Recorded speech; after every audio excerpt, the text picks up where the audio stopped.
quando eu fui ser ordenado, aí agora talvez vai ser uma surpresa, sobretudo para minha família. Oi, Renata, minha prima, tá de Manaus, tá bem, tá vendo? Mas tá chegando em muitos lugares, né? Minha irmã também, Matilde, alô, aquele abraço, Paris. Aí agora vem uma oração mais forte que eu fiz antes de ser ordenado. Uhum. Quando nós vamos ser ordenados, primeiro nós somos ordenados diáconos, para depois ser ordenados padres, né? E nós fizemos o nosso retiro lá em Canidé, né? E o pregador do nosso retiro foi o nosso primeiro vice-reitor, o padre Ailton. E ele fez uma dinâmica muito interessante, né? E ele falando sobre a questão da vocação, do que nós estávamos dispostos. E eu me recordei que no 4º ano de teologia, Dom José, que é o nosso arcebispo, ele nos fez um questionamento. Ele disse exatamente assim, para todos os seminaristas reunidos. Para seguir a Jesus, vocês estão dispostos a tudo? Aí todo mundo, sim! Aí ele falou mais ainda, tudo, inclusive não ser padre. Aí foi, cri. É um bom questionamento. O padre Igor, não sei se ele vai se lembrar dessa história, mas ele estava próximo a mim e ele, muito rapidamente, ele balançou a cabeça e disse sim. Ótimo. É porque, assim, eu imagino que o pensamento lógico você não precisa ser padre para fazer...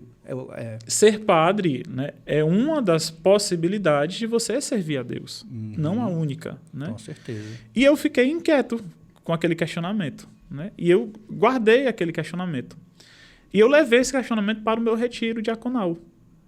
E quando o padre Ailton ele fazia todos os questionamentos e as pregações, eu coloquei isso em oração. Disse, meu Deus, quando eu entrei no seminário, eu rezei para o Senhor pedindo sinais claros que se quisesse-me padre, eu entrasse naquele ano. Se o Senhor, de fato, me quiser padre, me deixe vivo ou me leve logo para o céu.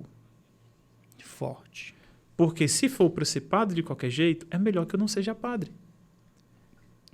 E São Francisco, quem me conhece, sabe que eu tenho o padre, nós temos muitas coisas para conversar, né? Mas eu me lembro. Enfim, eu tenho uma ligação muito forte com São Francisco de Assis, né? Porque lá na minha comunidade tem uma grande festa de São Francisco, né? Que eu ouso dizer que é maior do que a do Canidé, porque a Paripoeira é bem pequenininha. Aí quando é no período da festa de São Francisco, a população triplica, quadriplica, né? Canidé já tem uma população grande. Na amostragem parece mais, né? Sim, né? Pois bem, então eu rezei isso com São Francisco. Eu rezei isso com São Francisco. E São Francisco, ele tem assim, uma mística muito interessante em relação à morte, porque São Francisco, ele nos ensina a chamar a morte de irmã. Se nós perguntarmos a maioria das pessoas, 99%, 99,99999 vai dizer que tem medo de morrer. Ele tem medo. Nós temos muito medo da morte, né? E é algo assim, hoje mesmo eu fui para 2 exéquias, né? Esse está sendo mais um dos compromissos do padre no dia de Exéquias é a última celebração que nós fazemos pelo fiel, né? Que é o que nós chamamos também de encomendação de corpo, ou celebração de corpo presente, né?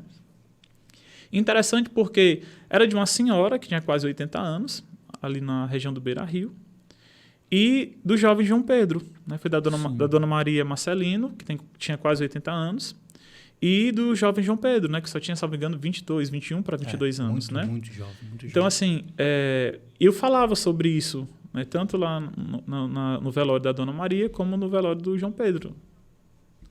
A vida, embora nós tenhamos essa capacidade de medir tempo, ela não depende de nós.